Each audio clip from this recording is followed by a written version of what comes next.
So, do you feel like inventing an extinction machine? Or do you want to invent the next technology that's going to tear society apart?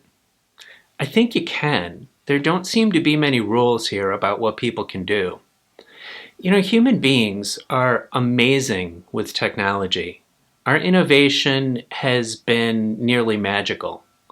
But now, our technology is getting so powerful that we might be engineering our own destruction. Why would we want to do that? That's what we'll look at today, and we'll see if we can get a little more safety happening.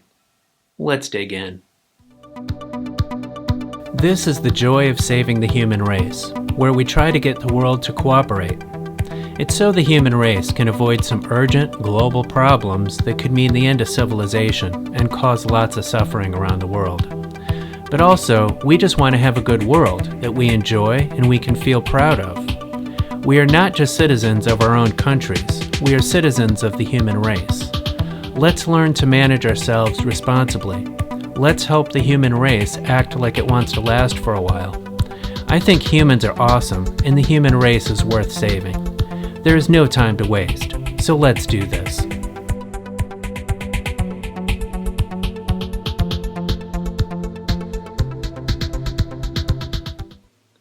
Hi friends, welcome to the joy of saving the human race. I'm Shelby Martis. So today we're going to talk technology and the profound impact that technology is having on our society and on our future. Some really important issues. Today we're going to talk about information technology, computing, things like artificial intelligence, social media, deepfakes. The last episode I did was also about technology, but that was more about things impacting the physical world, like chemicals, biotechnology, nuclear waste, things like that impact human health and the natural environment. The stuff we're going to talk about today, the impacts are more social. They could have some impact on the physical world, at least indirectly, but the things we're going to talk about today impact our culture, our economy, our politics, basically the way our society functions and the way our internet and our technologies interact with that. I think with this talk today, I'm making a unique contribution to the public conversation about this stuff. For quite a while now, I've consumed a ton of material, done a ton of research about artificial intelligence and technology generally, and there seem to be really important things that are not getting the attention they deserve. I've listened to countless podcasts, interviews, presentations, read articles by the people on the cutting edge making this technology, and a bunch of other observers. And I'm not seeing the kind of concern about safety that I'd like to see, and I'm not seeing the depth of thought about its impact on society that I'd like to see. So I'm going to try to fill in the gaps here today and offer you some thoughts and information that I hope will help. Part of what I'm doing here is not focusing only on that technology itself, like say artificial intelligence, but also taking a bigger picture look, looking at the history of human technology and our current day issues, and noticing those ways in which humanity has managed its technology or failed to manage its technology in a good way, allowing dangerous things to happen and allowing some risks to our welfare that I think are intolerable. So as we look at humanity's tendencies around its technology, we can learn more about what we're likely to do with this upcoming technology and the mistakes we might make and the risks we need to look out for so that we can manage ourselves in a good way. Right now is an incredibly important historic moment.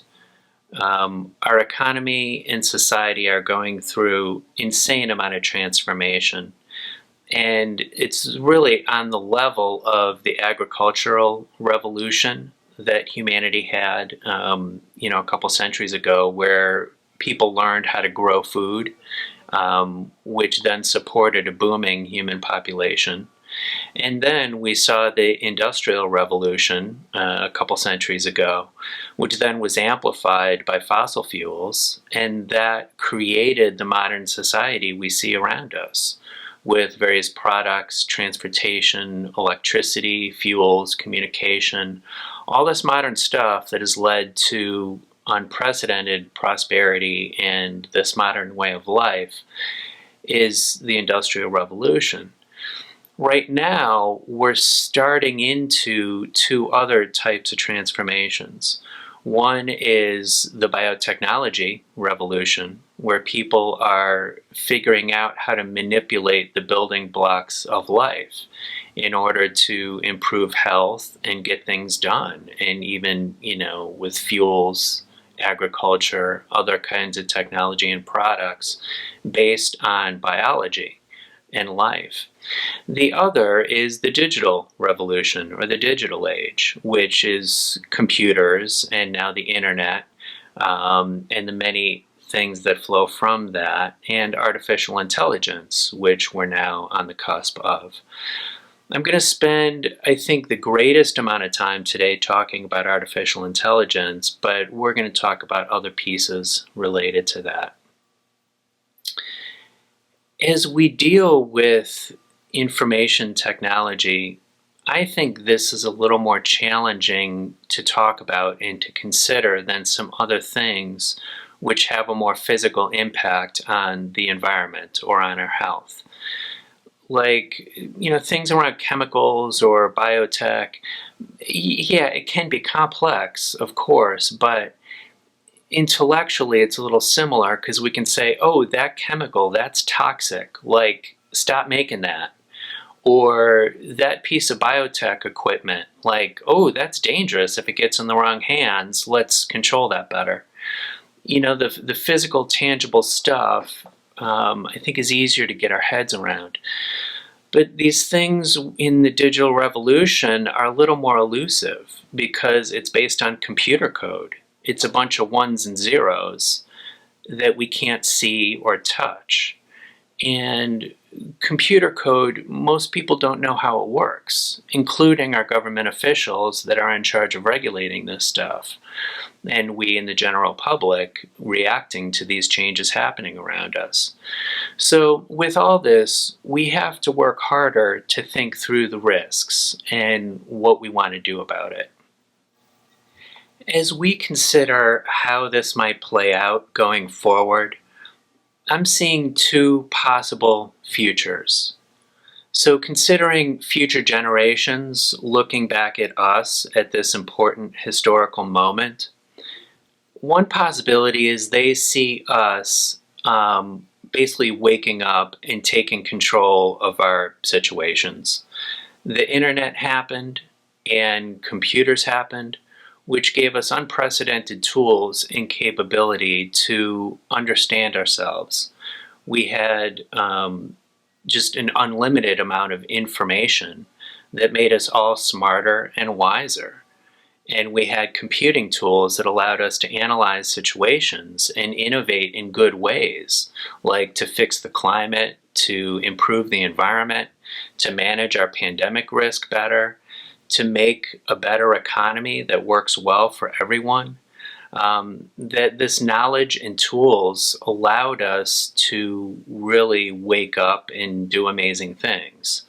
And also that our communications tools allowed us to be more cohesive as a society, to be more connected with each other, to understand each other better, to cooperate better. That it helped us manage ourselves better and be more mature and disciplined about how we handle our shared affairs. So that's one possible future, and that's the one I very much long for and that I'm trying to see happen. But I see the possibility for another future that seems just as likely, which is that we took this new information age, all these amazing new tools that we've invented, and we just gave it all to the big companies to run for us. And those big companies were too busy making money in order to really think about and manage the societal impact of all these powerful new tools. The new information technology kept us addicted to anger and hate and lies, and we kept arguing instead of solving problems. We also, with this new technology, got addicted to entertaining distractions instead of solving our existential threats. Technology was used by bad people to do some bad things that destabilized our society. And technology added tons of complexity to an already complex world. And then we invented more complexity to manage that complexity. And it all got so damn complicated that we just gave up. We couldn't figure it out, and we just watched civilization fall apart because it was too complicated and we didn't know what to do. These two futures seem to me equally possible, and here we are right now at a crossroads at this very important moment, deciding which of these two paths we're going to go on. And nobody knows the future. I certainly don't. But I think which path we go on depends on our actions right now. And if we can have thoughtful conversation and really think this stuff through now so that we can manage our future in a better way. What makes this an incredibly important historic moment is that humanity has not yet seen anything like what's about to happen. So if we consider the rate of change in computing, it's just pretty extraordinary. So I'm looking at a graph right now that shows computing power that adds up the 500 strongest computers in the world over many decades. So the graph starting in the 1960s, which was generally the beginning of computers, the graph hugs the bottom and you barely even see it for decades. Until 2010, it starts to increase, and then 2015, there's a dramatic increase. And at this point right now, the graph is going vertical. It's just going straight up. We've got true exponential growth in the power of our computers. And how that plays out for us is extraordinarily fast change. Things are moving really quickly, and it's about to move even quicker. So, and I'll argue today that as a society, we are not organized around safety. So we're about to have extraordinarily fast change that we seem to just not be ready for. So let's dig in and look at this a little deeper, and let me illustrate to you what I'm talking about here. I'm first going to talk a little bit about deepfakes. This story I'm about to share is actually what inspired me to do this episode today, and generally to include technology issues within this show, The Joy of Saving the Human Race. And it was the moment at which I realized how vulnerable we are to technological progress or harms. This is not like the huge catastrophic threat like other things I deal with in the show, but this issue just makes it extremely hard to know what's true and what to believe. And it makes running a government and society super difficult. So deepfakes this is basically software that can alter audio and video in order to basically make something up that seems true. So for instance, if I had a few minutes of video of you just talking and saying whatever, I could take that video and run it through this computer software, and then I could tell it to make you say, "I hate jelly beans." even if you've never said, I hate jelly beans before. Or, it could be a longer presentation or whatever. But it would be in your voice, it would look like you, and it would seem pretty damn realistic. And somebody watching it who's not watching carefully enough could really believe that you said that. So this can be done with video, this can be done also with audio, and the tools are getting much easier. I first came across this in the podcast Radio Lab, which basically talked about all this. I've got a link in the show notes to it, and I really encourage you to look at it. You'll find a link to some videos of researchers as they're inventing this stuff. And as I watched these videos, I saw them use examples of President Obama and Donald Trump as their sort of example of this technology that they just invented. So not only did they make this technology that could be used for political misinformation, but they almost just showed the world like, hey guys, here's how you can use it to damage a political system. They almost like clued us into the worst possibilities or worst ways that it could be used. So deepfakes are getting really good. So, you might look at that video in the link and see that if you look really close, you might be able to see that it's, computer generated. But this stuff is getting much, much better. And in the next few years, as computing power increases, it's going to get really realistic, and people are not going to be able to tell what's true and what's not. And we already have difficulty in our society right now determining what's true online. So misinformation is already running wild, and people are falling prey to various conspiracy theories that are just totally untrue, but people have trouble sifting out like what's true and what's not. People forward, bogus made-up things to each other on the internet. And notice that Russia has used misinformation to influence elections in the United States and elsewhere. And so now deepfake technology is a powerful new tool for deceiving the public. It's dangerous. So there might be some legitimate use for this software, like maybe to create video art or movie making. But it just gets me thinking, is movie making more important than having a functioning political system? And for knowing what's true? Like, who decides?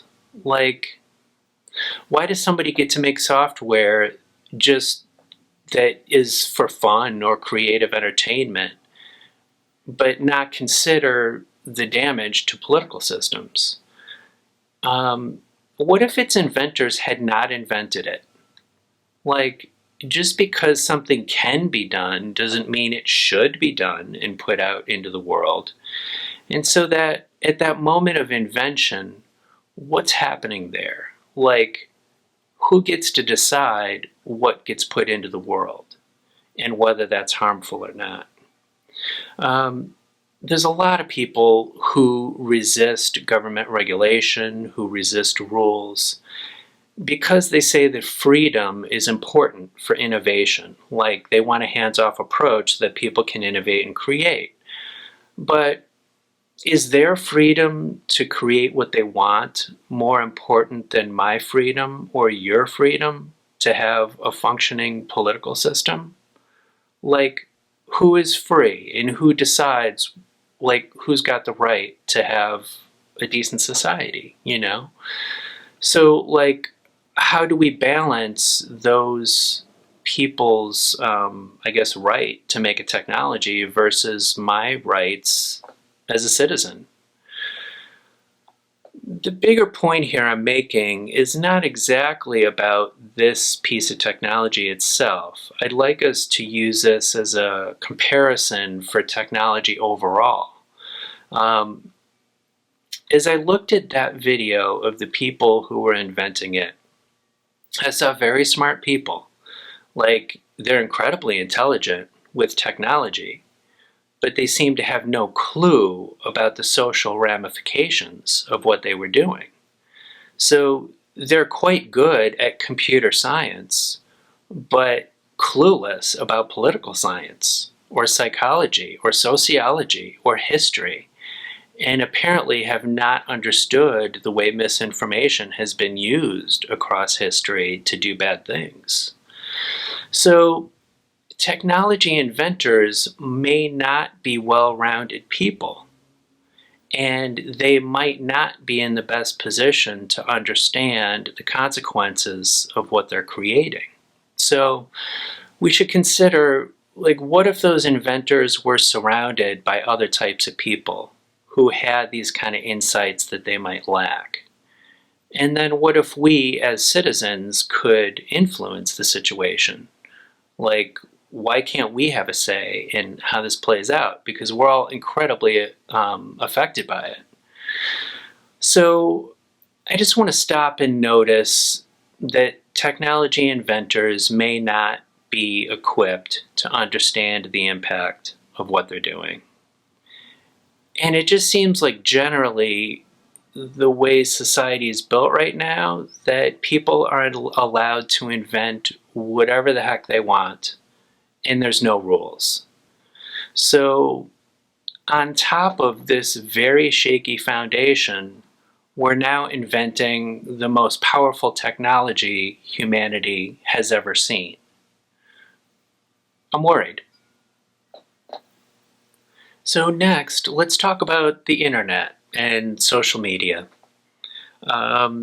So just to refresh your memory, the internet came along basically in the late 90s, was when it sort of rolled out and became a mainstream thing.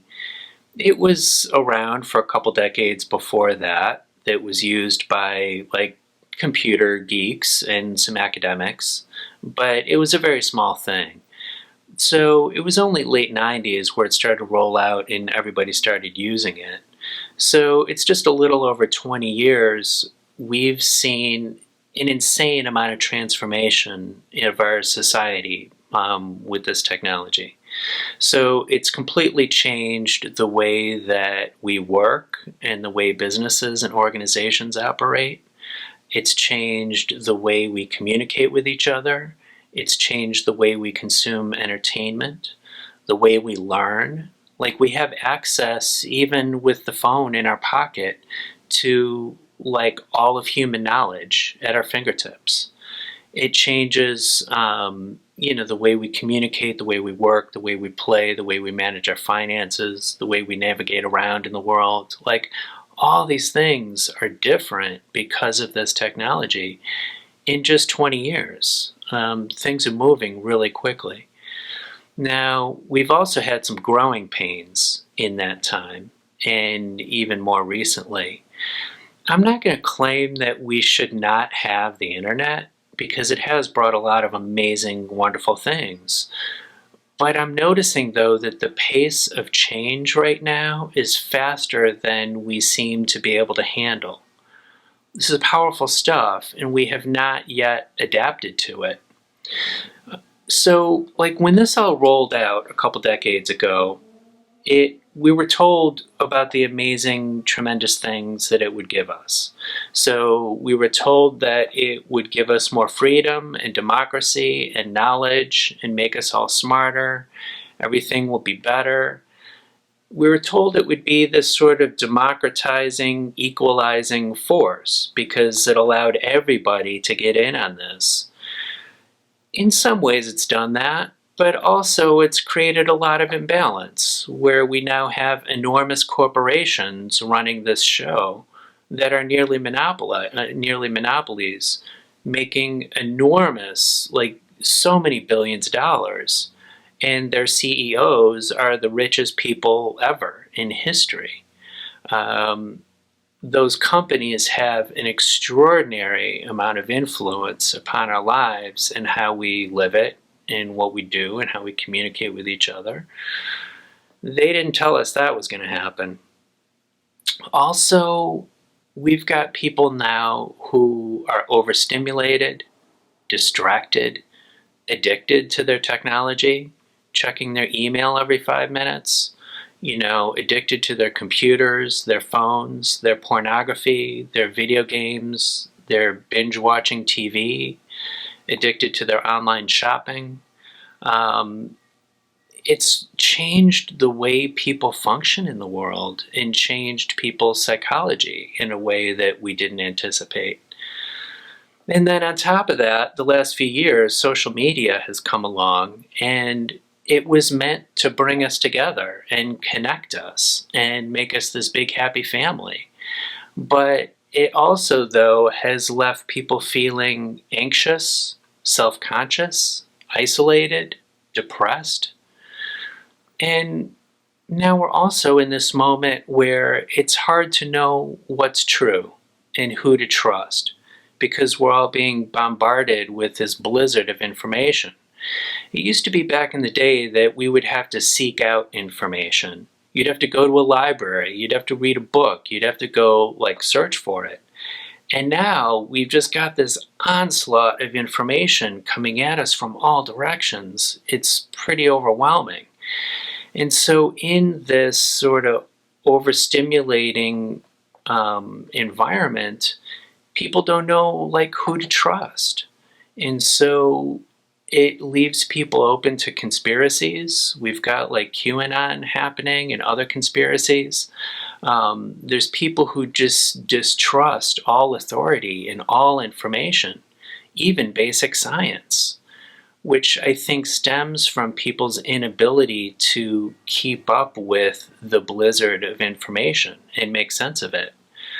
You've also got Russia, which influences elections in the United States and other countries. Propaganda and misinformation has happened for ages, but technology now makes it all far more powerful, and it's really warping our politics and our society. And this is happening in the United States even, which, compared to much of the world, has a very solid education system, a long history of free speech and free press. You would think that the United States would, with these traditions, be able to handle this stuff better, but we're not. But then some other countries are far less equipped to adapt. So, for example, in the country of Myanmar, in 2017, there was violent ethnic cleansing that took place. The Rohingya are an ethnic minority living there. And basically, the government and the military just cleared them out. They went through and they burned villages. Many thousands of people were killed. Many thousands of women and girls were raped. Homes and villages were burned. 700,000 people were forced to flee into neighboring Bangladesh. Now they're living in primitive refugee camps, living in tents for years. Hundreds of thousands of people. So some people in the military, when this happened, they used Facebook to spread lies and hate about the Rohingya. So they whipped up enormous hatred of the Rohingya among the general population in Myanmar. So when the military then went and did this ethnic cleansing, instead of being shocked and appalled, the people of Myanmar kind of accepted it because they hated the Rohingya at this point, because they were fed lies and hate. So Myanmar had only gotten Facebook just a couple years before that. The internet came later to Myanmar than it did in some other places. So they didn't have the internet literacy. They didn't have the skills and background in fact-checking and determining what's true and what's false. So As this all was happening, Facebook was warned many times that their platform was being used to whip up hate and that it was destabilizing the country. They did not take action. They didn't devote staff to the problem.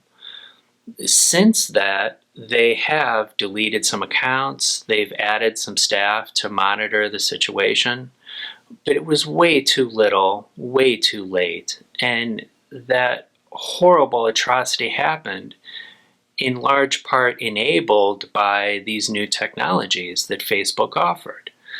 So Mark Zuckerberg, the head of Facebook, has this quote that he's often shared with his employees. He says, "Move fast and break things. Unless you're breaking stuff, you're not moving fast enough." So Myanmar got broken.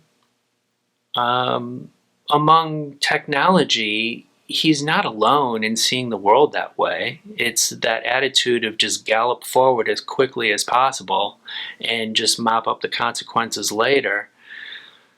It just makes me wonder, like, what do we plan to break next? Let's see. So I haven't named it yet, but we've already been talking about artificial intelligence. People know it as AI for short. So artificial intelligence is what's running these social media platforms. These computers track massive amounts of data. So just for context, know that there's 2.8 billion people who use Facebook every month. And there's 1.8 billion of them use it every day. That's an extraordinarily large number of people on that platform. Humans unaided, there's no way they would be able to track the data on that many people. But these computers really track a lot. It tracks every click of your mouse while you're on the platform. Even if you pause for a bit to look at something as you're scrolling, it notices your pause. It sees what you're looking at and for how long. And so it tracks that data for each individual person on the platform and then gives each person their own individualized feed of information. So basically what it's doing is those computers are analyzing all of your behavior as you are on the platform to get a profile of what you seem to like and be interested in. And then it compares that with the entire billions and billions of posts by other people on that platform and gives you exactly what it thinks you're going to like. Now, it's not doing that just to be nice and help you be happy on there. It's doing that to engage you as long as possible so that you'll see as many ads as possible and then they'll make as much money as possible. So through all of this, the artificial intelligence running this notices patterns that the humans working there would not be able to uncover. And one of the things that the AIs have basically realized is that people like drama, they like hate, they like anger, they like stuff that fires them up. And so that's what people often click on if you put it in front of them. People also tend to like things that they agree with. And so it'll also feed people stuff that conforms with their existing views. So, people who seem to be liberal, they'll feed them liberal stuff. If they seem to be conservative, they feed them the conservative stuff. They'll feed them stuff that hates on the other side. It's widely documented that these algorithms on, Facebook and other social media platforms are leading to more political polarization. Now, there's other factors in society playing into that polarization, but these AI-driven platforms are increasing it dramatically and increasing the conspiracy theories and the misinformation and the anger and the hate. And Facebook has known about these effects. They can look at their systems and look at this data and see this data showing them people's changing behavior patterns, changing consumption patterns based on their interaction with these AIs. I encourage you to look at an article I've got in the show notes in the MIT Technology Review titled "How Facebook Got Addicted to Spreading Misinformation." It interviews several people at the company who say that they've known since at least 2018 that their platform was increasing political polarization and this issue of anger and hate, and people also intensifying their sort of political extremism and making people's views more extreme than they used to be by giving them this feed. So the result of this is now we've got, QAnon and other conspiracies. We've got people separated from reality. We've got rioters storming the United States Capitol recently. Like, the United States almost had a meltdown. It has been really serious stuff that has been so damaging to our political system. And it's not fixed yet. It's all still there. It's still running. So Facebook, I pick on now just because they're the biggest, but there are others. So I want to just note that it's not enough to just have a campaign to just stop Facebook and get them to stop what they're doing. Like, obviously, yeah, get them to stop what they're doing. That would be good.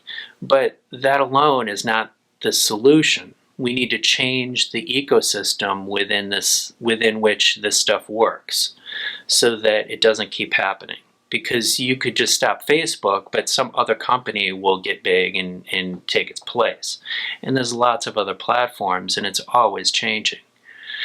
So I just want to notice that these social media companies lately have been putting on a show of doing something about this. Like, this has gotten a lot of public attention and even some attention by politicians and regulators who are concerned about these patterns. So the companies are kicking certain people off their platforms. They're taking down certain posts. They're moderating their content. They're putting some more staff into content moderation. But none of this is the real solution. And I don't want to, I don't want to say this. I don't like to be overly suspicious of people's motives that I haven't talked to. But it just looks to me, as an outsider observing this, that they're doing this content moderation, as a deflection. Because the actual core problem is these algorithms and this artificial intelligence that's determining what gets fed to people and giving them more polarizing, extreme stuff. So it's the algorithms that are the problem. And there's no amount of content moderation you can do that's going to fix that problem, because Facebook alone has over 2 billion people on the platform. Like, if you moderate that with humans, you would need 1 billion people, monitoring that content. It's just simply impossible. So the only way to get a handle on that problem is to control the algorithms. And I doubt those companies are going to do it on their own, because they're making shit tons of money right now. These are the richest companies in the world, making so many billions of dollars. And so, in those interviews I've heard about with Facebook employees who talk about what's happening in there, they say they've noticed the pattern, but they're making too much money. So they refuse to turn it off because they don't want to hurt their profits. So these companies have broad immunity from legal liability. In the United States, where many of them are based, They're protected by Section 230 of the Communications Decency Act of 1996. This was legislation that kind of set up some of the parameters of the internet as it rolled out. So what it says is that those platforms are not legally liable for what its users post on the platform. And so basically these companies, they say, well, we're not like content publishers. We didn't write the stuff. It's not our stuff. We're just simply a platform for people to share things. And they say, like, we're neutral, like we're out of it. We don't have anything to do with this. But their algorithms are pointing people to the most dangerous material and changing their behavior. So really, Congress needs to take action soon in dealing with this stuff and start regulating it. But I just want to note, though, what a bad situation this is, that we don't have international regulations on this very international internet that we have. So the entire world is waiting desperately for the United States to take action and regulate this stuff, when this is a worldwide phenomenon that has, broken Myanmar, and a bunch of other countries have had their own issues with this.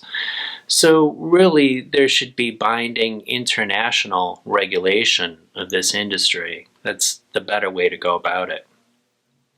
So I just want to stop and notice a couple lessons to take from this. Is that technology is advancing quicker than we're able to keep up with. Also, I want to notice that we can't just trust companies to do the right thing and manage themselves, because they're obviously not. If we were so far managing this situation with social media and regulating it properly, I might feel more confident about the future, but it's clear that we're not. And so now we're about to go into a period of even faster change and even quicker innovation, and we haven't yet dealt with the technology that we already have. I'd rather deal with what we already have before we bring on a bunch of new crazy things, but that's where we're headed. I'm just going to remind you again of the graph of computing power in the world. The top 500 supercomputers, that the speed is growing exponentially, a vertical graph. It's one of the fastest changing things in our world right now. So now I want to talk more specifically about artificial intelligence and just what it is, how it works, what we can expect from it. Notice that it's called artificial intelligence. For thousands, many thousands of years, humans have been the most powerful species on Earth. Our opposable thumb helped, but really it was about being the most intelligent creature on Earth. That's why we dominated.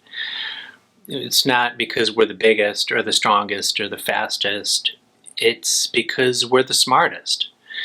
And intelligence is just crucial to our place in the world. But pretty soon we may no longer be in charge because we might not be the smartest. A lot of people in technology believe that at some point computers will become smarter than humans. We don't know when, but estimates range from a couple decades from now to a couple centuries from now. Nobody quite knows. But, with that graph of exponential vertical growth in computing power, my guess is that that's going to come along quicker than we thought, because things are increasing so quickly. So everybody seems so enamored with technology these days. Everybody's excited about it, and it seems like some people in technology are just ready to jump out of their plane without a parachute because they're all excited. Some people, though, have serious concerns. Ones you may have heard of include Elon Musk, Bill Gates, the physicist Stephen Hawking. I want to share a quote with you that Stephen Hawking and a couple others shared in an article shortly before Hawking's death. They said that success in creating AI would be the biggest event in human history. Unfortunately, it might also be the last, unless we learn how to avoid the risks. One can imagine such technology outsmarting financial markets, out-inventing human researchers, out-manipulating human leaders, and developing weapons we cannot even understand. Whereas the short-term impact of AI depends on who controls it, the long-term impact depends on whether it can be controlled at all. So, yeah, that sounds dramatic, and that sounds worth thinking about and planning for. It's a big deal. So, in the coming years, computers will have the computation power beyond human brains. So far, computers have enabled great innovation, but so far they've just been tools. Like, we tell them what they do and they do it. Computers have depended on humans to program them carefully and guide their work. But now, with artificial intelligence, computers are less dependent on humans for programming because they teach themselves. So this happens in a couple different ways. In some cases, you give an AI tons of data, just tons of examples of something, and they'll recognize patterns and get smarter from that.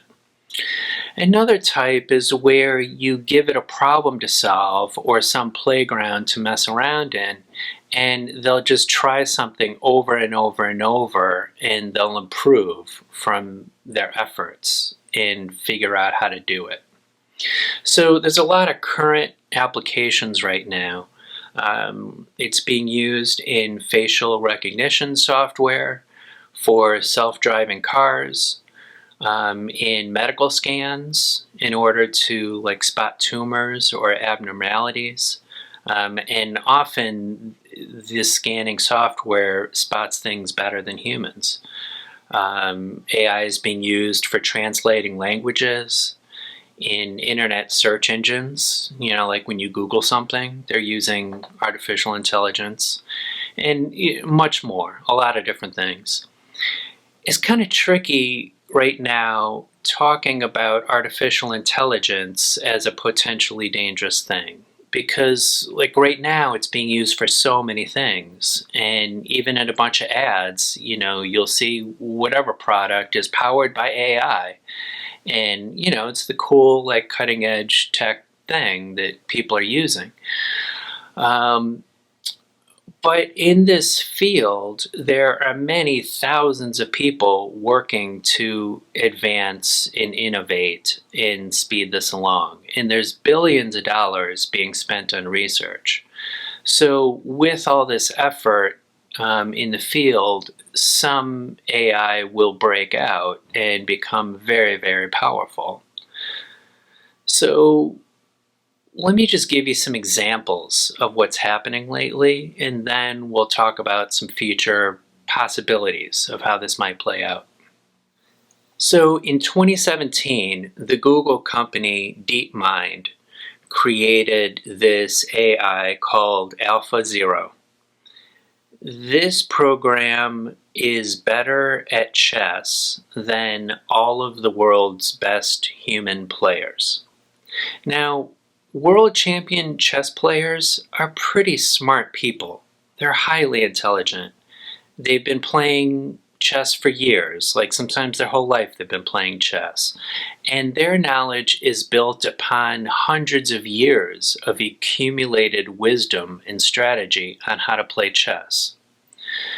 AlphaZero learned how to play chess in just 9 hours and do it better than all the human chess players. It taught itself. There had been some previous chess playing software where they programmed into it chess strategy. But this one, they didn't tell it any strategy at all. They just gave it the rules, and the machine played millions of games of chess against itself and discovered strategy.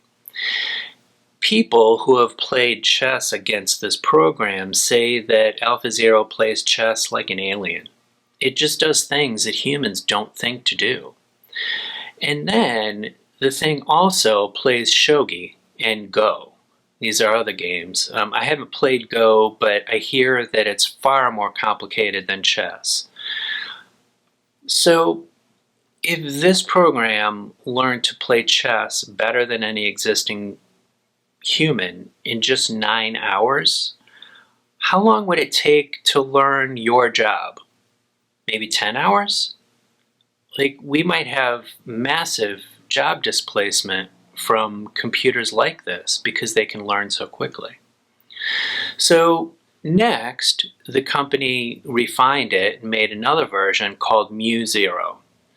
And it outperformed the previous AlphaZero, doing chess even better, but this time it taught itself the rules. They didn't even teach it the rules of chess, and it just discovered the rules and then played it even better. That same exact software also plays 57 Atari video games. They use this package of older Atari games to train computers on, stuff like Pac-Man and Space Invaders. And it plays these Atari games, almost all of them, better than humans and better than any other software that had been created. So it's the same exact AI software that originally played chess, but now will also play Go in all these Atari games. So it's flexible. Another type in an entirely different realm was made by the company OpenAI. This company was founded by Elon Musk, although he's backed away from it now. The company is partnered with Microsoft. It made this AI that's called GPT-3. I'm sorry, I forget what GPT stands for. It's an acronym. But basically, the purpose of this kind of AI is to improve the language interface between humans and computers, because it's hard for computers to understand language. Language is complicated. What they did with this AI is they trained it with a copy of billions of web pages and books. So just for comparison, the entire Wikipedia in English was less than 1% of the learning data fed to this AI to learn on. So then what it came out with is it can write short stories. This program can write poetry in the style of particular human poets. So you can tell it to make it exactly to sound like Shakespeare or whoever. It will write news stories or press releases. It will write articles about itself. It can correct grammar. It will answer multiple choice questions. It can take your rude comments and turn them into polite ones. It can act like a search engine, where it will give you an answer to your question and then link you to information. It can write computer code, and they did not design it for that. They didn't know it was going to write computer code.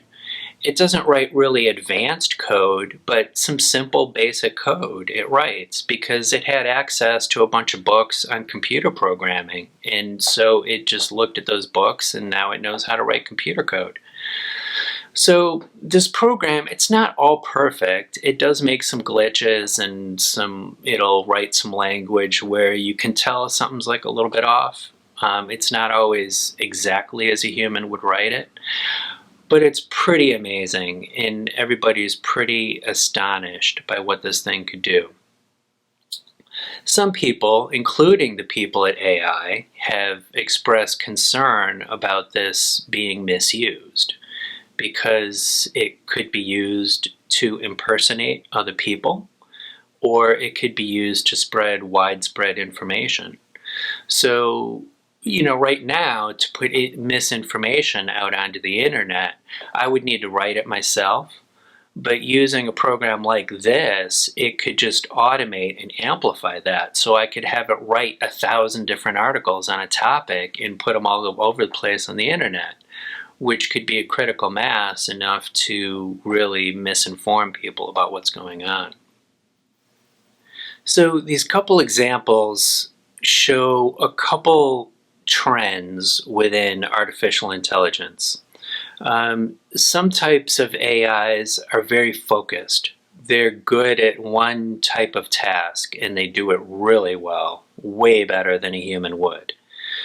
There are others that are more general or flexible or good at doing many things. And the extension of this that people are shooting toward is artificial general intelligence. People will sometimes call this AGI. Each of these realms has their own concerns and things we need to be careful of. When we talk about intelligence, I think it's important to note that it's not just one thing. It's not like a single factor that you can measure. So just consider other intelligent creatures in the world today other than us. So relatively smart animals include the octopus, the chimpanzee, the dolphin, pigs. They're all different from each other. So a chimpanzee doesn't really understand how to be an octopus. I certainly wouldn't understand how to be an octopus. It's way better at being an octopus than I am. These are different types of smarts, and they're all each different than human intelligence. So, even if artificial intelligence is not good at everything humans are, it'll be far better in some things. So, artificial intelligence, as it gets smart, it might not be exactly like humans are. And there are many different ways that intelligence can manifest and show itself.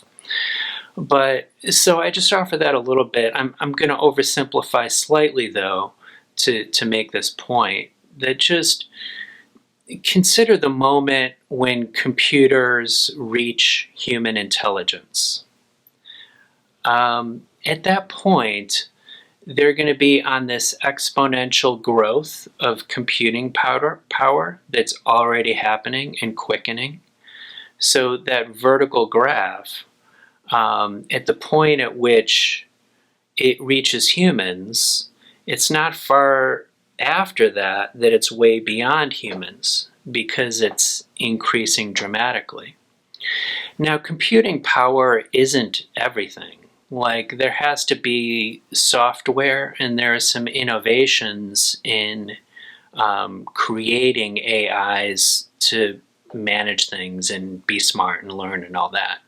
So there's still some technological innovation that has to happen in basically discovering how to do AI that's better.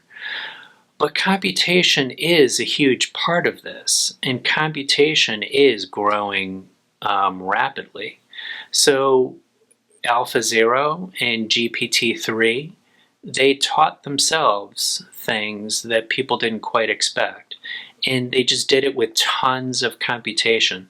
They just crunch data so big, so fast that they come up with things. Also, at that moment at which computers are becoming as smart as humans, they may be rewriting and improving their own computer code. And computer scientists are working on this, like getting AI that will keep rewriting itself, because it doesn't only have an awareness of the outside world that it's manipulating, it can also have an awareness of its own operating and change the way it operates to improve. So again, at that point at which it reaches human level intelligence, it will be improving itself.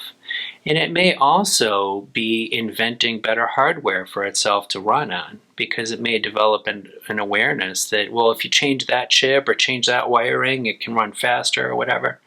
That stuff might be happening.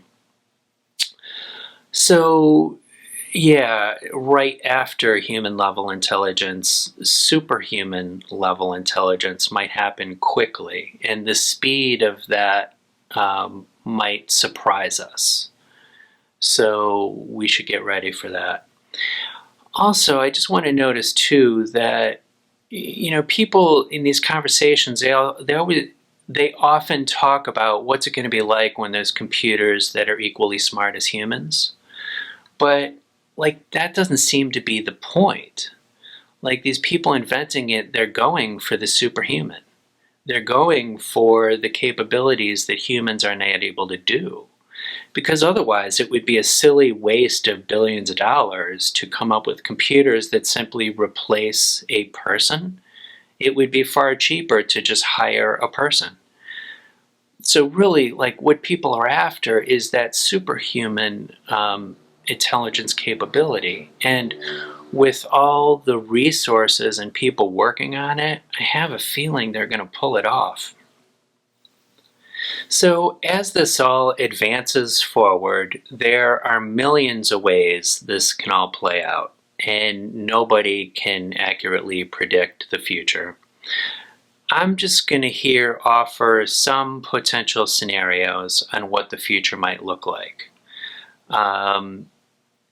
You know, this gets in interesting territory because we have to use our imagination to consider what the future might look like. And with some of what I'm going to share, this is me imagining possibilities, but it's not just me off in imagination land. Like, I'm drawing on the expertise of lots of people in the field. And that's why in the show notes for this show, I'm linking you to many articles and resources by people in the field who are like talking about what's possible. So I just offer that so you don't think I'm off in imagination land making up panicky stuff. As we think about all these, again, we don't know how it's going to play out, but there are enough bad possibilities and quite credible bad possibilities that we really should be focusing on safety. So in the shorter term, my concern is about AI that is managed by humans and used for some purposes that are harmful, because these are very powerful tools. So just consider hacking or stealing or identity theft. These are activities that already take place online, but these are like driven by people figuring out how to do this stuff. But just imagine when those people get their hands on even more powerful AI technology to do these activities. So you could see on a much larger scale people taking your money out of your bank account, or taking all the bank's money, or even phoning the bank on the telephone as you. Because remember the Deepfake software? Like, that could be run by an AI that's in real time sounding like you or looking like you. You know, you could have a future time where you're on a Zoom meeting or a Skype call and you have to ask people like, wait, are you a real person? Because an AI might be able to do that in real time, mimic like people's voice and image. You could imagine gaming the stock market or crashing it, or other financial systems. So, think back when we talked about AlphaZero that can learn how to play chess in Go in Atari games, where you just set it loose on this game and it figures out how to play it better than anybody else.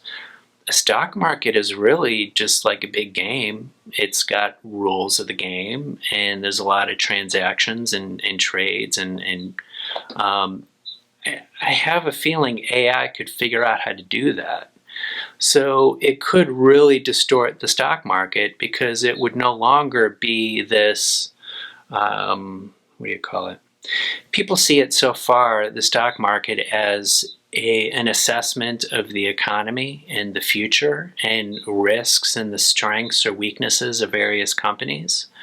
But now it could just, basically the money goes to the people with the best AI system who can game that stock market the best. You could also see cyber war.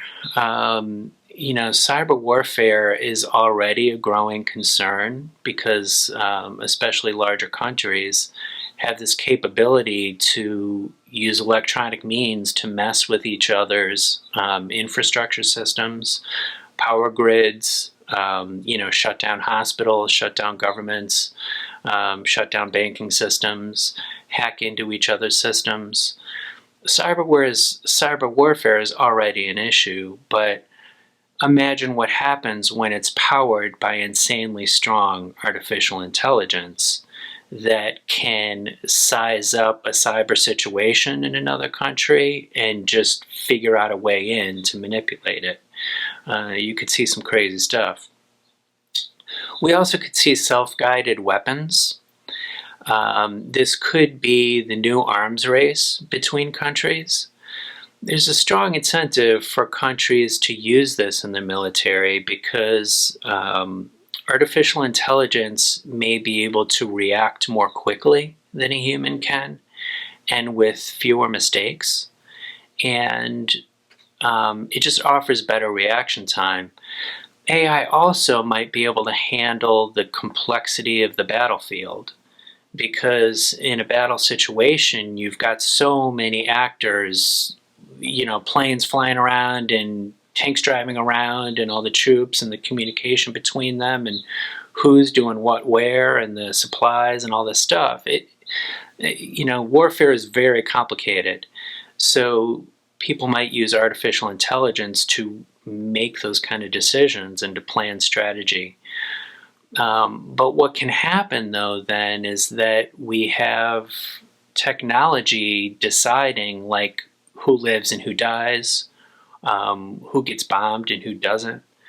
And if it's not completely under our control, it could sort of spin out of control because we've made insanely more complexity by adding these AIs to the already complex situation. Another possibility too is that AI powers weapons like robots that are able to kill, that are armed, or drones that are armed, that can shoot or drop bombs or whatever. These various machines, as they're made and used by militaries, they can also get into the hands of other people. So they could fall into terrorist hands and be used by bad guys that we don't want using that stuff. So yeah, weapons, that's a big thing.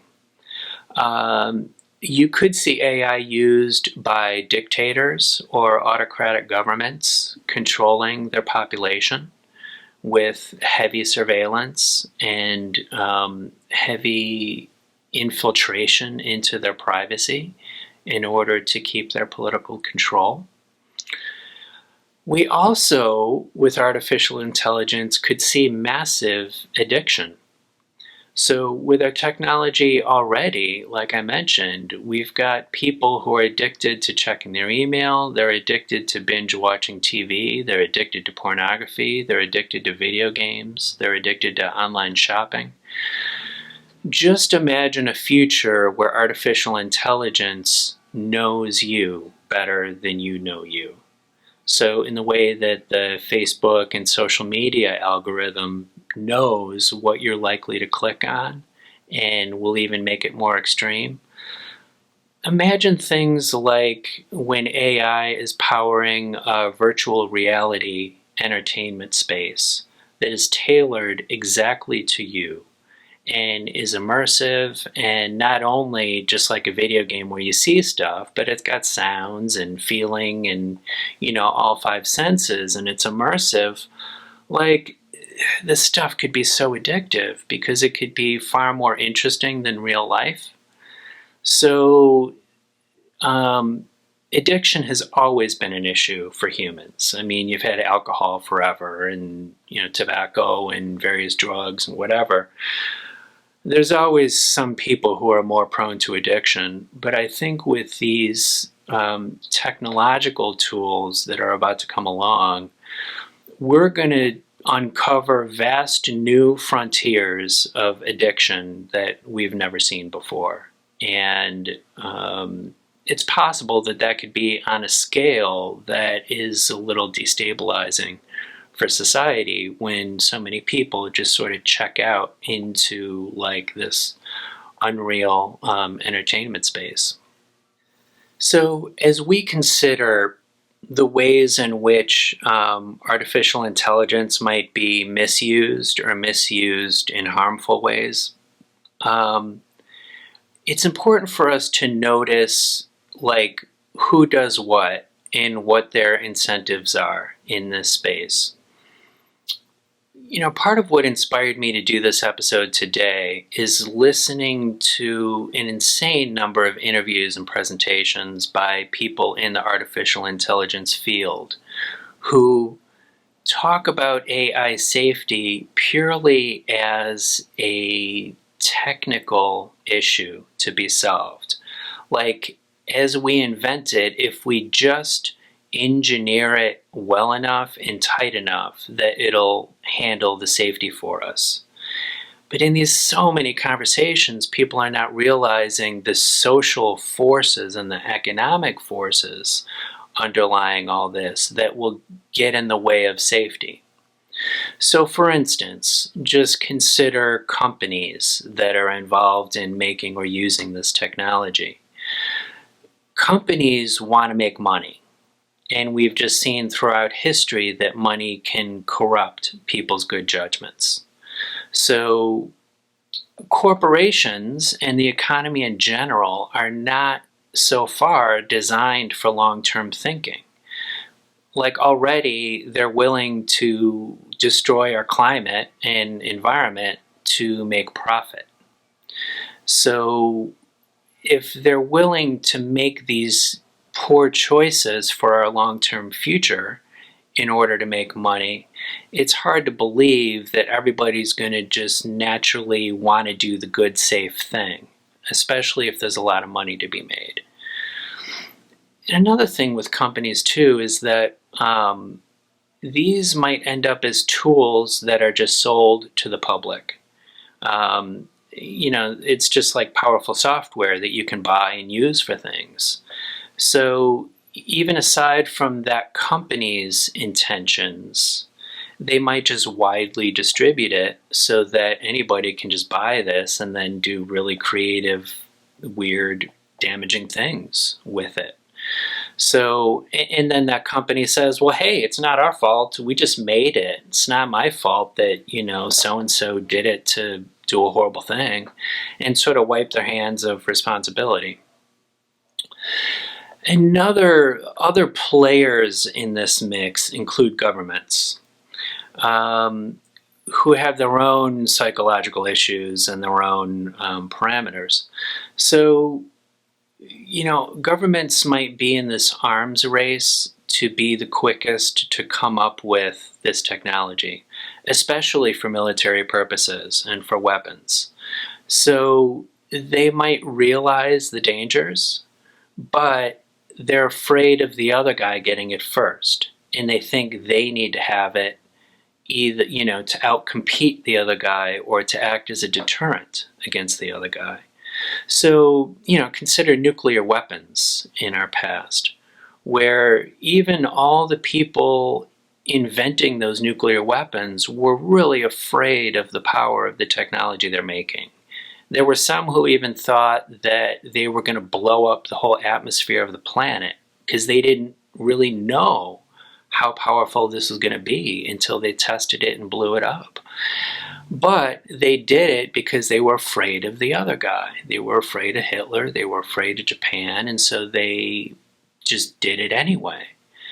So, with this thing with AI. I don't know if it'll be as extreme as nuclear weapons, but the same arms race dynamic exists where people might overlook safety to rush because they're worried about the other guy.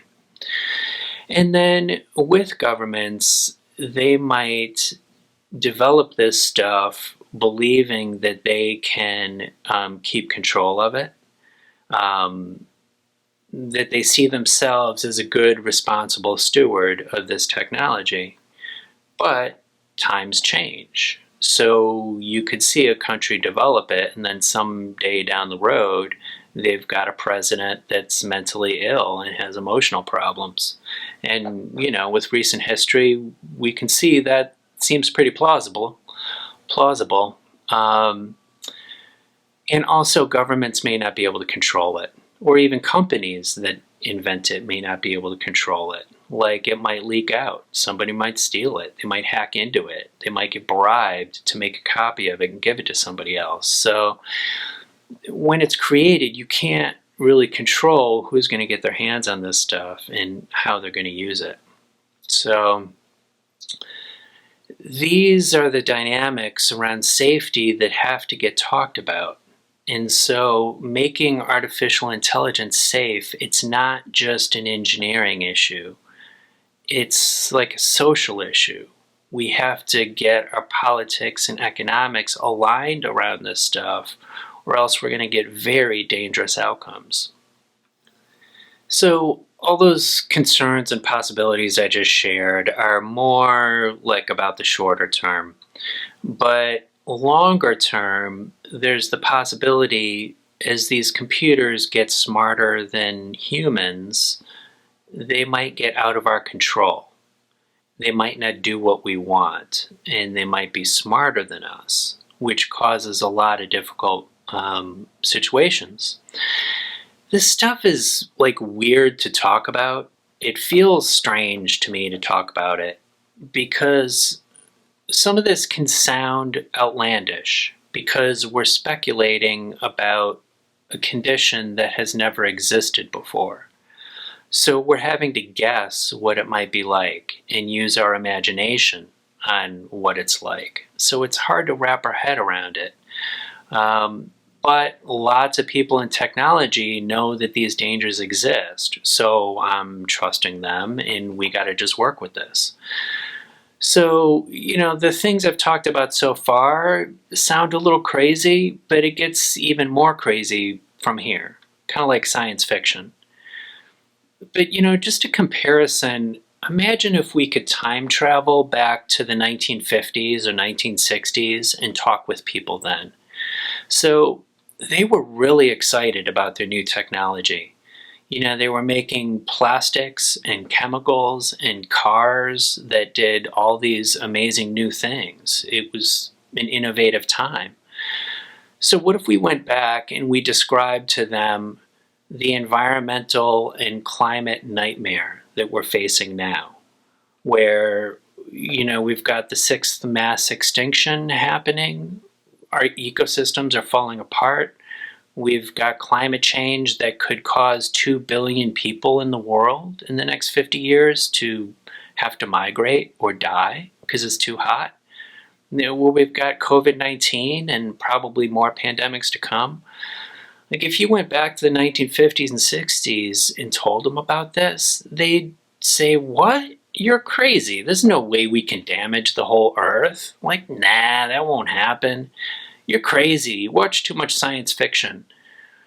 It would sound outlandish, but these things happened because people weren't looking out for the future.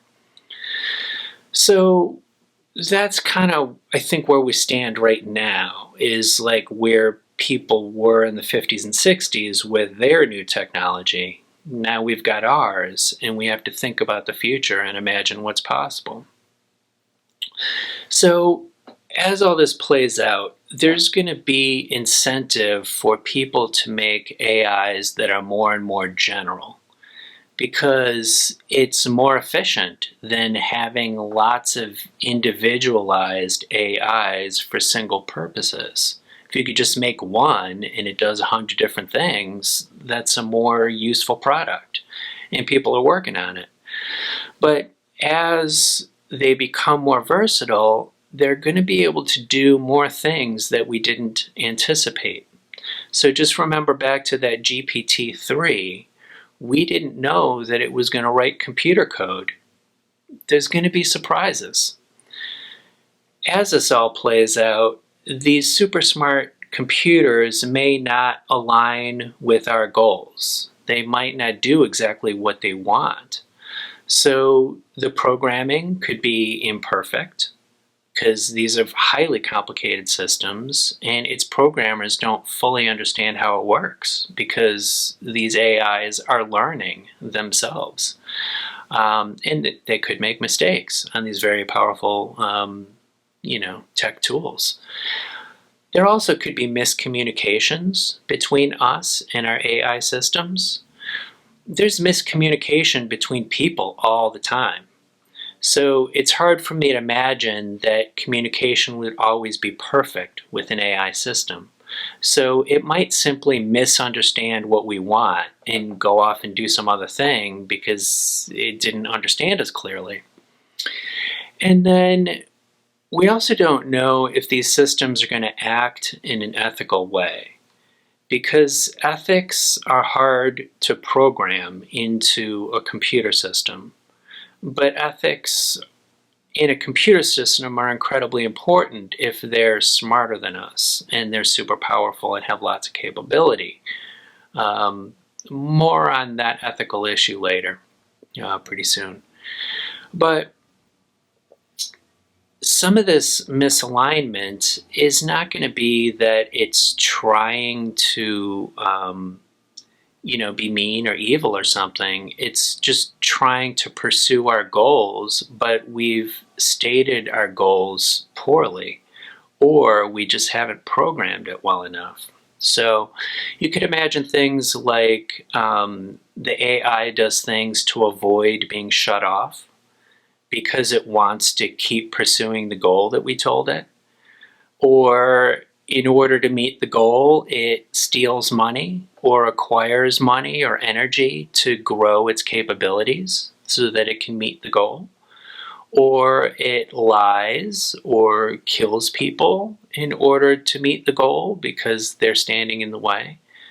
Not necessarily out of evil intention, at least in the way that we understand evil. It's just driven to meet its goal. And we've programmed the goal wrong. Inventors, as they make these things, will try to program into it all the things that a smart AI should not do. But I don't know if programmers are going to think of every possibility, because these systems are going to be smarter than us. So if they're super intelligent, the programmers have told it, don't do these 50 things, but the super smart AI is going to think of another 50 things that the programmers didn't think of. So there's just a lot of uncertainty here. A lot of people say when they contemplate this stuff, well, all right, if a computer gets super smart and it's not obeying us, so what? Let's just shut it off. It won't be a big issue. But there's huge problems with that. That's not going to be possible. So one likely scenario is that AIs are operating on the internet.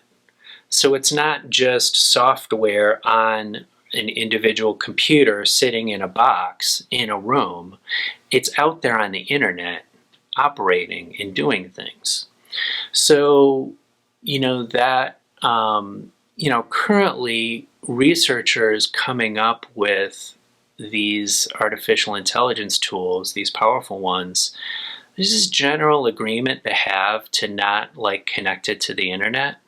So that's why OpenAI, as it came up with that GPT-3 program, they fed it copies of the internet. So they just downloaded all these web pages and books and gave it to the computer. They didn't just let the computer go online and prowl around. But at some point there's going to be strong incentives to hook these things to the internet. So, that GPT-3 got very smart with static data, just like copies of web pages and books. But it could become even smarter if it went online and could do things and manipulate things and interact with people and interact with websites. Its capabilities would grow even faster. And I think at some point there's going to be programmers who know that and who are going to release it to the internet to boost its capabilities. Also, for artificial intelligence to just be useful in the world, it's going to get connected to the internet. That's where it's going to be useful. So just for example, imagine AI being used to help run a large international corporation. That's an internet thing. If you're going to have it managing multiple locations, shipping from place to place, acquiring resources or parts, managing money between various locations, that's an internet thing. And if a company, just for that one example, using it to manage that situation, well, then maybe it goes on the internet and sort of escapes, makes copies of it, and is just out there in the ether, prowling around. So if it starts to have goals of its own or a mind of its own, it could impact the many things in our lives that are internet-based. And internet has revolutionized our lives and will going forward. There will be more and more and more things that are connected to the internet. So most of our economic activity, like banking and our money management and our shopping and paychecks, our communication systems like our email and social media and news and websites, and even our phones, our electric grid, our self-driving vehicles, like all connected to the internet. And there will be more and more things connected to the internet. So with a super smart artificial intelligence that's on the internet, even if it doesn't have a physical body, there's a lot that it can do to impact our lives. But then AIs may be combined with robotics, because artificial intelligence will control those robots better, more fluidly, make them more capable. And AIs might even be designing and manufacturing those robots to make them even better. So there may be, over time, robots that are more general in their capabilities to do a lot of things that humans currently do. I mean, they're already being used in manufacturing, but you might also see robot construction workers, janitors, firefighters, soldiers, etc. But you can imagine a future where AIs are running robots, and then those robots are manufacturing other robots. And you could have like whole fleets and armies of robots controlled by artificial intelligence. And, it's not like they're going to just go like shoot everybody up and kill everybody. It's not like the Terminator kind of scenario, but you could lose control. You could have a lot of things in our physical environment that are not under our control anymore because the AI is controlling them. And then also, in a more social way, you could find situations where super smart AI could hire people and get people to do what it wants done. So if an AI is like making money online or stealing money online and then using that to pay people to do what it wants, that's another way that the AI can have a physical influence out in the world. And then beyond all this, once we have multiple AIs for multiple purposes, these things will communicate and collaborate with each other in ways that we just can't anticipate. So even if the programmers design it really well, that particular AI for that particular purpose, they're not likely to be able to foresee all the complexity of like 20 or 50 or 100 of these AI systems around the world that are then interacting with each other. We just don't know how that plays out. So I think that for some people, it sounds outlandish to consider that we're going to have AIs with a mind of their own that just go do their own thing and they stop following what we want. Because after all, these are our tools that we made, so they'll just do what we want. But I want to just look at some other ways in which that deviation might occur between our goals and the computer's goals. So some people, as they anticipate a computer having human-level intelligence, or even superhuman, they expect that it'll be like a human. And this might be especially kind of deceptive because they might be talking like humans. Because they'll be interacting with us using speech, and that speech might be very fluid. They might be very human-like in the way they act, but they're not going to be like humans. It'll be kind of like an alien, sort of acting human. So consider an entity more intelligent than us. It might just see the world differently than we do, and that might be too big of a gap for us to understand each other. So just as a comparison, compare us human beings with a chimpanzee. Right? A chimpanzee is a very smart creature, but there's things that it's just not going to understand that there's no way we can explain to it. Like, try to explain economics to a chimpanzee. They're just not going to get it. And so there's going to be ways in which that super intelligent AI is just going to have a mindset that we're just not going to get, because we're just not smart enough to understand where they're coming from. And then also, us and this super intelligent AI might have different ideas about what good ethical behavior is.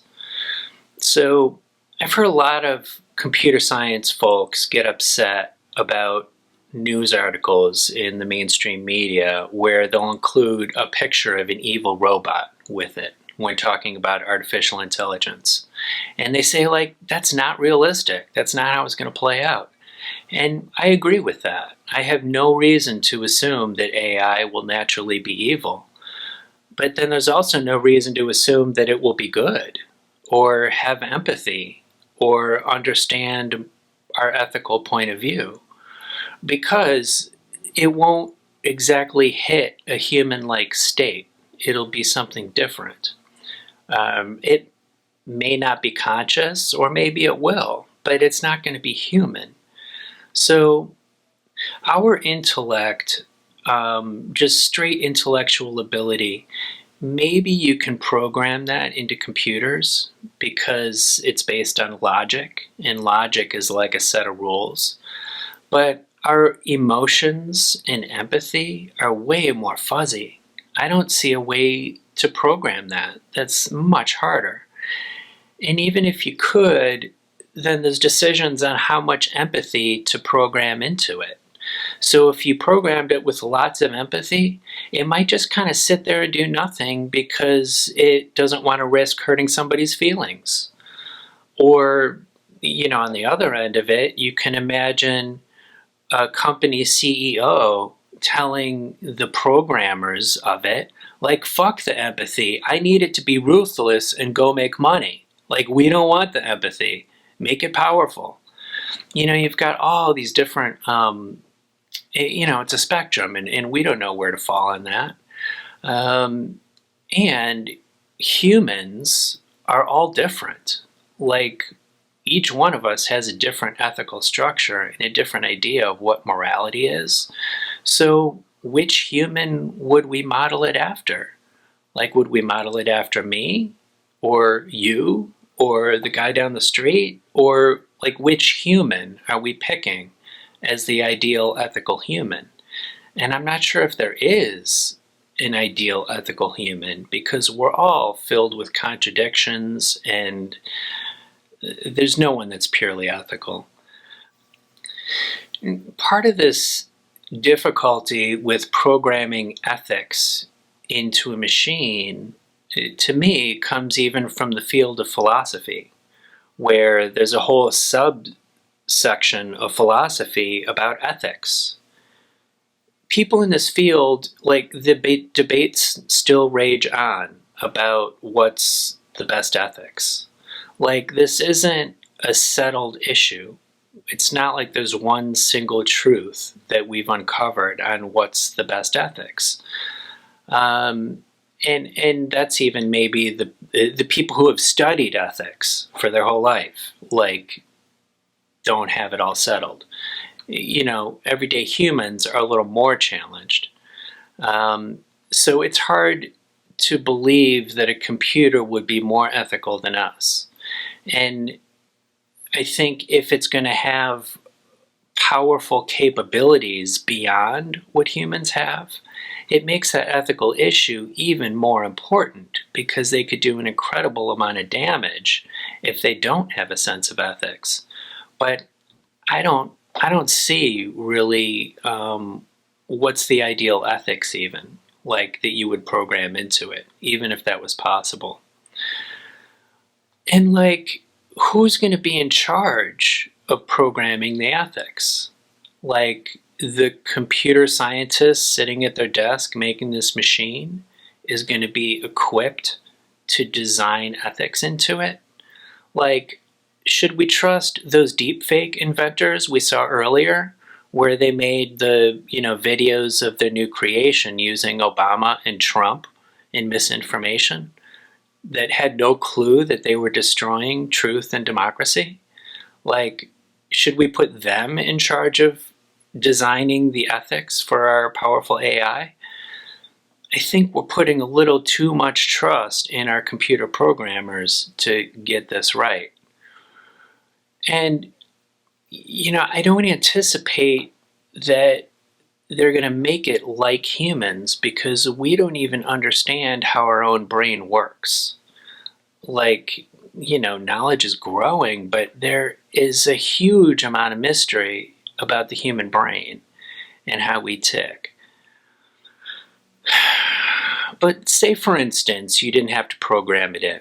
Maybe we could just have really smart AI just observe humans and draw patterns and basically observe our behavior to get a sense of ethics. But we're flawed creatures. I mean, as ethical as we might think we are, as a whole, humans have risked our planet and our future by screwing up the climate and destroying nature and doing bad things to each other. Like, the human race, we have plenty of unethical people among us that, I don't see why a computer would not be just as unethical. So what might it be like as we share the Earth with this newly created entity that's more intelligent than us? Humans have been in charge of the Earth for the last 10,000 years because we're the most intelligent. To try to see what this relationship with supercomputers might be like, let's consider our own relationship now with other animals on the planet that are less intelligent than us. Those super intelligent computers might treat us the same way that we treat our animals. So, like, maybe the luckiest outcome here is if the AI treats us like pets. We might be kind of irrelevant. The AIs are running the economy in the world, and we've taken over all our jobs and doing everything for us. And we really just kind of don't matter that much. Maybe we'll be treated well, maybe we'll be fed, but I don't know. It's harder for me to know that outcome will happen, though, because I don't know why the computers would care about us that much. I mean, we sort of care about our pets because we like to cuddle with our cat or our dog because they're all fuzzy, and we have a limbic system, and we get the cuddly oxytocin hormones going when we have that kind of bonding with an animal. But I'm not sure that a computer made of silicon chips or whatever it's made of is going to have that kind of visceral, empathy for us. But we'll see. Maybe we'll just be pets. It seems a little more likely that we might be slaves in the way that our farm animals and working animals are. I don't think they would eat us like we eat our animals, but the super intelligent computers that are running the show, they might still need us to do physical work that it can't do. And it might pay us even, but it would be sort of an indentured servitude where we're doing what the computers tell us to do because we're not in charge anymore. And it's possible that it's a bleak existence because the AI running the show might not care much about our comfort or happiness. It just wants the work done. It's possible, too, that it could really distort society and maybe pay some people to manage the rest of us in the form of like a military police state or something like that, where it's just this oppressive society that's serving the whims of the AI. And what feels to me a little most likely, but again, nobody knows, but this super intelligent AI might treat us like we treat animals in nature, where we just ignore them.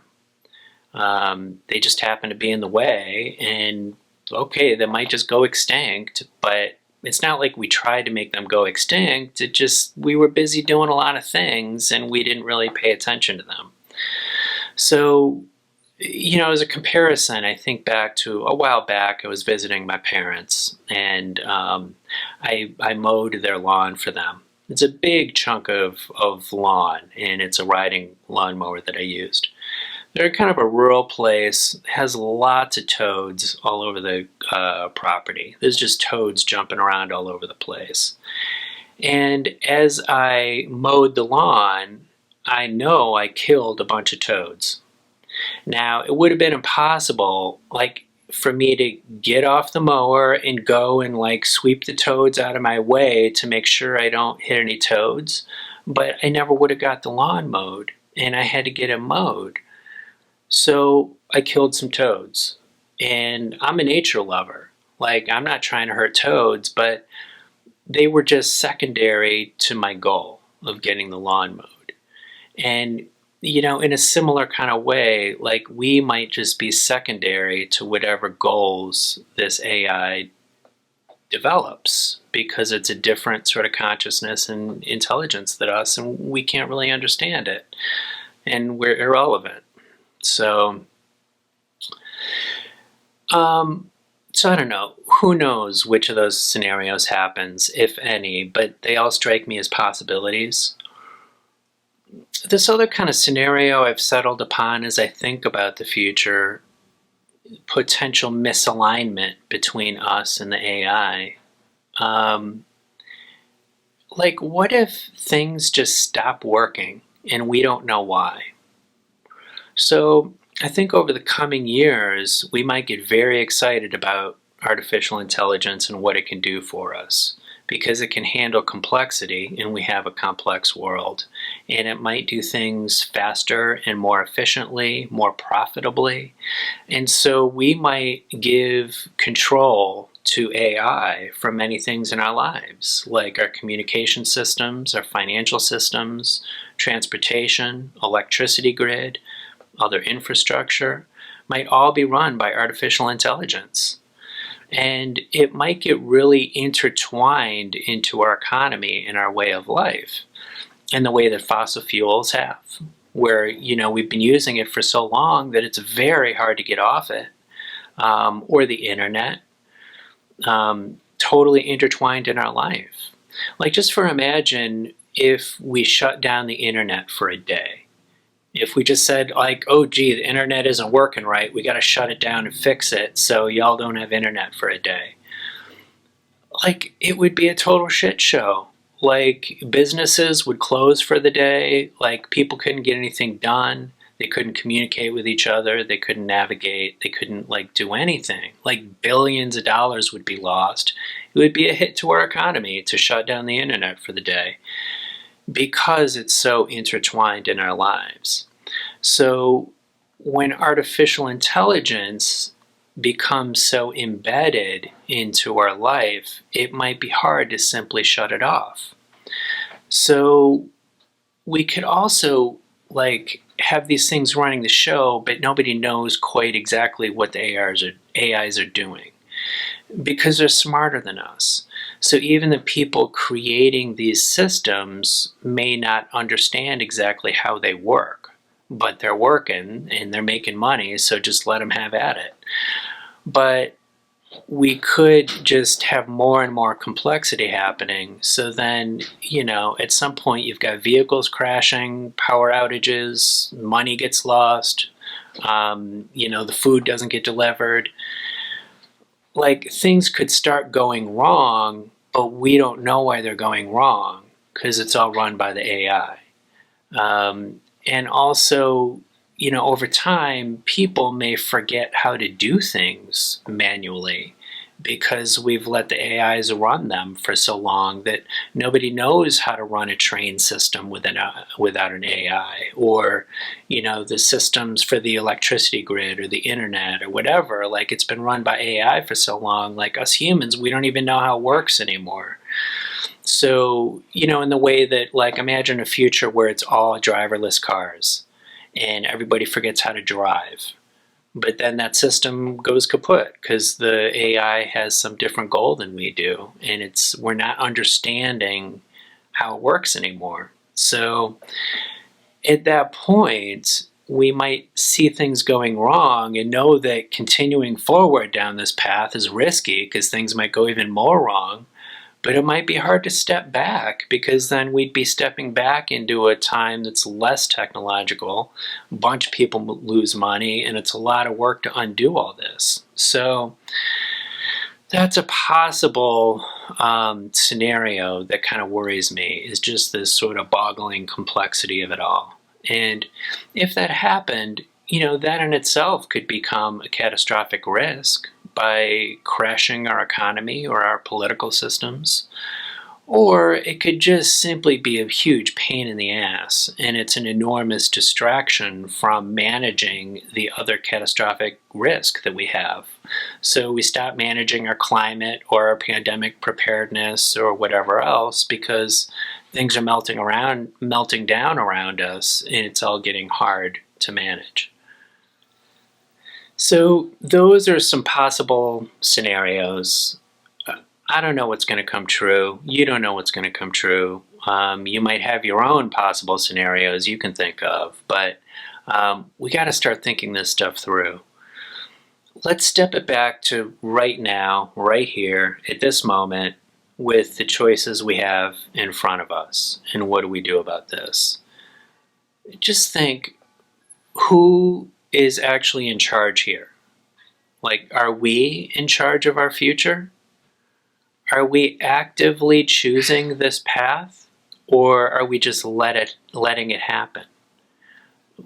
As a human race, what would it look like to responsibly manage our behavior and protect our future? Who said we had to go this fast? Do we really need to advance this quickly?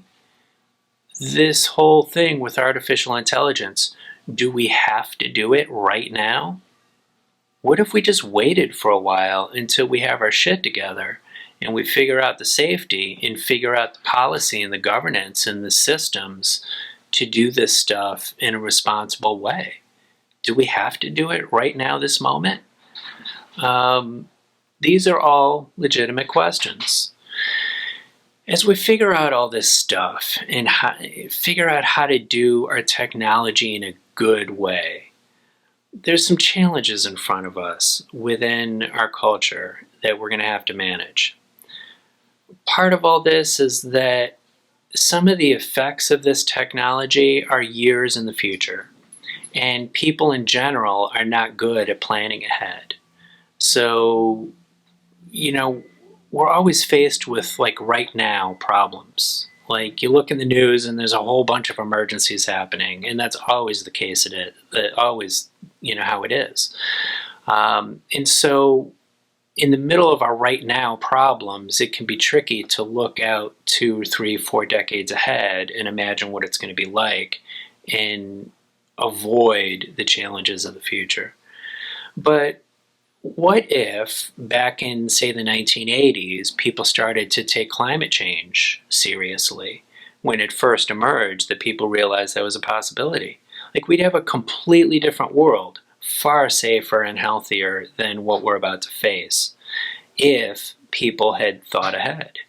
Or what if people thought ahead about our pandemic risk? Like even just 10 years ago, we might have been able to avoid COVID-19, or at least be ready for it and prepared to manage it, instead of the shit show that we've had around the world with this.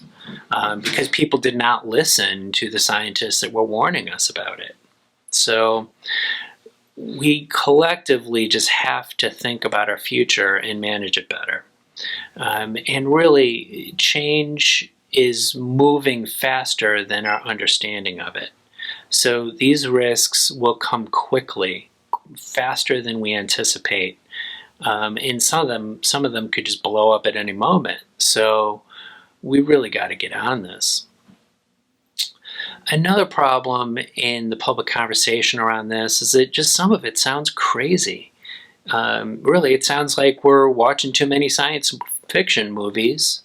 But, we have to help everyone understand that these are credible threats and risks.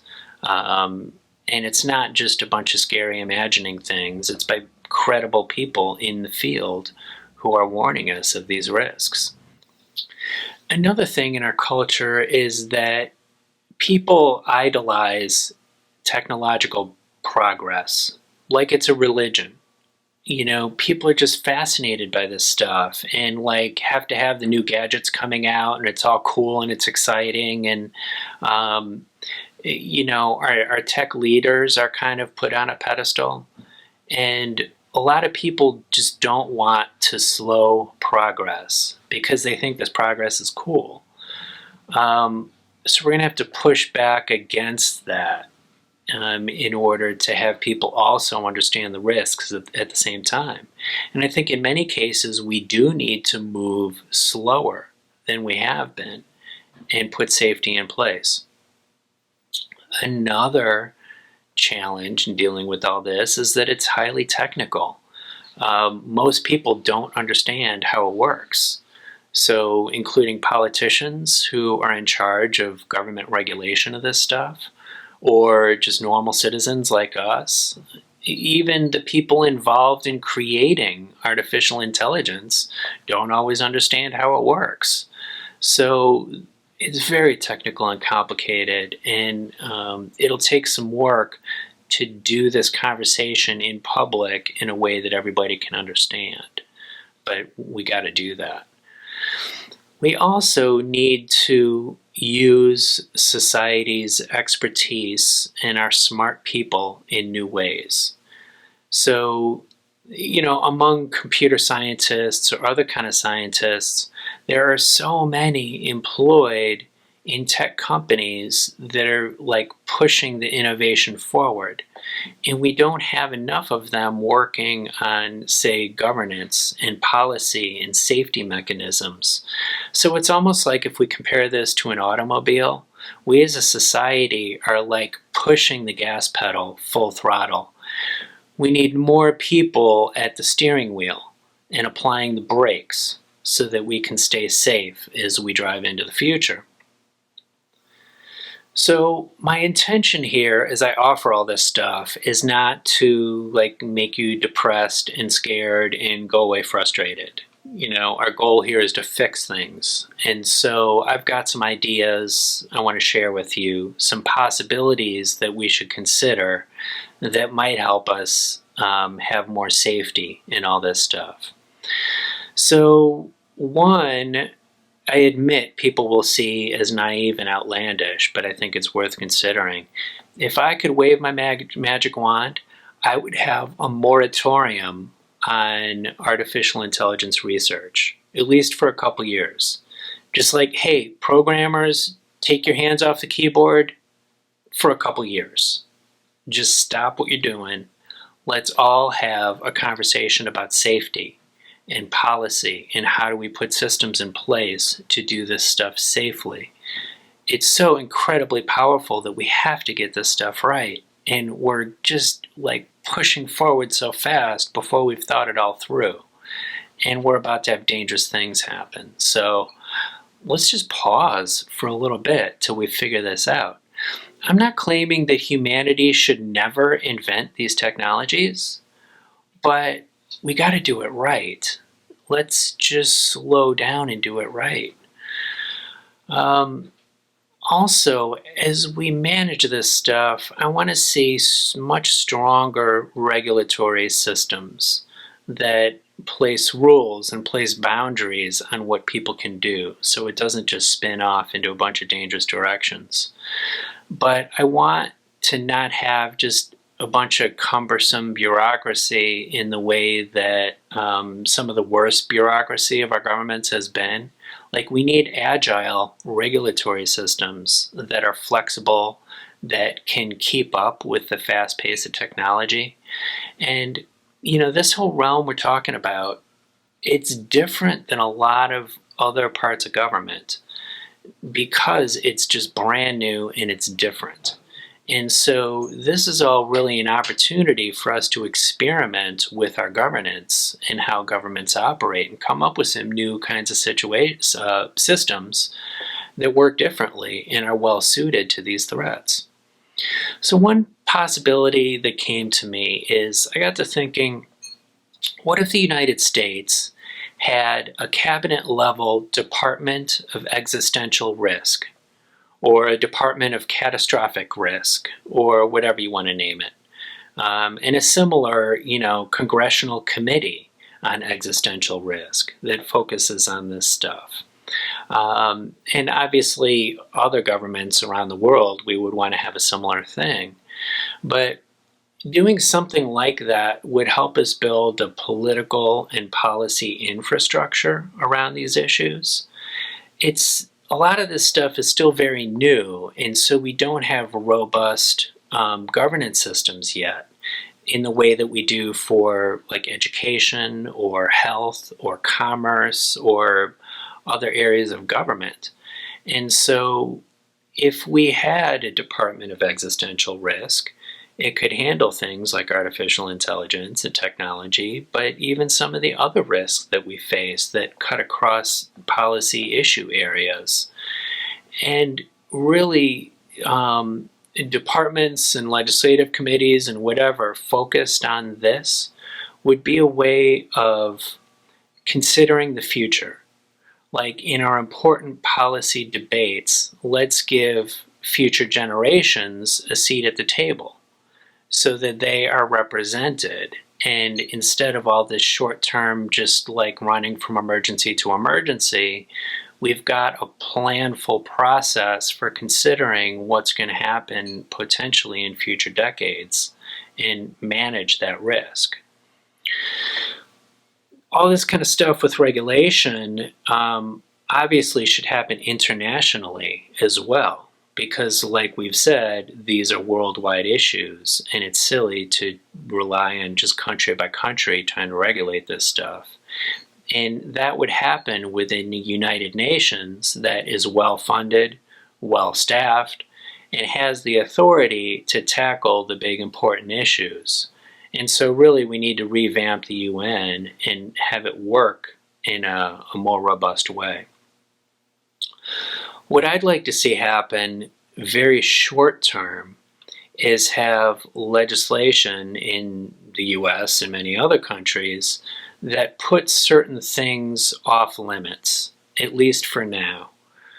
Because it's going to take several years to build good regulatory systems to manage this stuff ongoing. So at least short term, I want to make it illegal to do certain bad things. So a company cannot release to the public something that, say, is capable of dominating the stock market, or can be used for hacking or identity theft, or like deepfakes and other sorts of deception, or weapons that are autonomous and self-guided. Let's just make it illegal to release to the public things that are dangerous. And we don't know exactly how the technology is going to play out, but we can at least legislate those end results or those purposes and put those things off limits, at least for now, until we have better safety systems in place. And then on a parallel track, between countries, we need treaties on things like autonomous weapons that are guided by artificial intelligence, because this really could be the next arms race that could be destabilizing. And countries, so far, we've had international treaties on nuclear weapons, on biological weapons, chemical weapons, landmines, and these kind of treaties have been very helpful in managing these risks. So we need another one for autonomous weapons and artificial intelligence in a military context. So then, after putting some hard limits on some of those dangerous outcomes, we then can set our minds and our efforts toward building regulatory systems that can manage this stuff going forward. We can't fully predict and legislate everything beforehand, and legislative processes are slow and cumbersome. But legislation could be important in setting the structure for these regulatory systems. And then going forward, regulators are a little more flexible in how they handle things and can adapt to this quickly moving technological advancement. And so that flexibility can help us manage situations where technology is both good and bad. So there might be an artificial general intelligence that will help us do important scientific research or innovate new products that we need, but also can be used by bad people for harm. And it's not as binary as like we should release it or we should not. It's like we need a system in place for keeping it safe so that maybe it's programmed to not allow those bad outcomes, or that we need structures for licensing and laws or training or whatever, or ways to keep it out of the hands of bad people who do bad things with it. So this regulatory structure, in some cases, it needs the authority to say to a company or inventor, like, no, you can't do that. That's too dangerous. We won't allow it. Or maybe it's, well, okay, maybe, but let's slow down and let's study this first before we give it to the public. Or in some cases, it's like, yeah, pretty good, but let's put some safety precautions in place before you release it. And then in some cases, we'll find with technology that's already being run and already in the world that it starts to cause problems, or it's causing damages that we didn't realize, and we have to shut it down. And so we need a regulatory structure that has the authority to shut it down, or slow it down, or pause it, or whatever, once we realize problems are happening, rather than waiting years for our slow legislative systems to catch up with it. And then part of this regulatory process is to have some early review or some conversations with people inventing technology, so that we don't have people spending many years and millions of dollars inventing something and then they get told that it won't be approved and they can't sell it. That's an unfortunate waste of time and money, and we don't want to see that sort of thing. So there needs to be that sort of fluidity where people can get an early answer to what they're hoping to do. These regulatory systems also need to be interdisciplinary. So if we're going to manage say, artificial intelligence don't only employ computer scientists to monitor this stuff, also use psychologists and political scientists and economists and sociologists and maybe even historians or other kinds of scientists. Like, you need a lot of different viewpoints to consider what the impact on society will be of new technology. So we're going to need to incorporate lots of different types of expertise in this. And we need to give it really strong funding and staffing, because some of this will be labor intensive to think this stuff through or to look over some new product and determine what it's going to do, especially because this all is very complex stuff we're inventing. One serious benefit of having strong staffing and strong funding is that people can get decisions on their applications quicker, instead of having backlogs that happen when an agency is understaffed. We don't want that kind of thing. We actually do want to allow innovation to occur, and so let's let people get an answer quickly. That requires funding.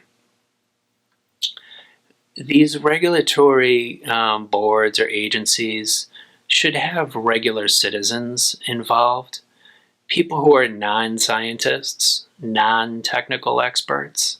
Like, I want to see regular people in the mix, because we're all affected by this kind of stuff. And so I don't want to see just these experts off in a room doing their thing. It really needs to be accountable to all of us. And then, this other part of the solution is a little different than, say, governance or policy, although it needs to be connected with that. We need to make settings where imagination occurs and good conversations occur between people of multiple perspectives. So what's tricky about this realm is that it's all moving quickly and it's hard to predict what the future looks like. So it requires us using our imagination. And science fiction might be some of the most helpful thing these days, if it's at least bounded in reality and some connection with, the actual technology instead of just make-believe. But we need ways for people to imagine what these futures might look like, so that we can come up with better regulations and plans and systems. We can't wait until this all becomes crystal clear before we make these safety systems. So because we don't know how it's going to play out, it's always going to be kind of fuzzy. And we can't wait until, now we see how the technology is shaping up, and then make the regulation, because at that point it's going to be too late. This is all moving way too quickly. So we have to just do the best we can with what we know right now, and then keep adjusting it as we go along. So I'm about to wrap this up. You've been wonderfully generous with your time, and I appreciate you sticking around and listening to me as I offer these ideas. I do want to leave you with just a few key concepts to hang on to and remember going forward. One is that once things are invented, we can't uninvent them. So we should be very careful at that moment of invention in putting things into the world. Another is that technology spreads. So once it's created, it's hard to control who gets it and who uses it and how they use it. Also, on the technological front, we're moving faster than we can manage responsibly. And finally, technology can be invented anywhere and effects everywhere. So international tools would really help us manage this. All right, that's what I got for you for today. Thank you so much for joining us. Let's talk soon. And in the meantime, let's just be the best people we can be. Take care. Thanks for listening, but you're not done yet. We can't change the world if we keep the joy of saving the human race to ourselves. Help me spread the word and help this movement grow. Please subscribe to the show, both the podcast and the YouTube channel. Leave ratings or reviews, which encourages others to listen. Share this show with others on your social media. Even better, just tell a friend about it and have a good conversation about the state of the world. These things really make a difference. I hope you can help the show grow and reach a larger audience. I'm grateful for your help. Thank you. And please stay in touch with me. I love to get feedback, suggestions, and questions. Go to the website at joyofsavingthehumanrace.com. At the website, you'll learn more about the show, and you can sign up to get occasional email updates. Thanks to Moby for the show's theme music, and thanks to you for being here. All right, we're done for today. Be well. I'll talk to you soon.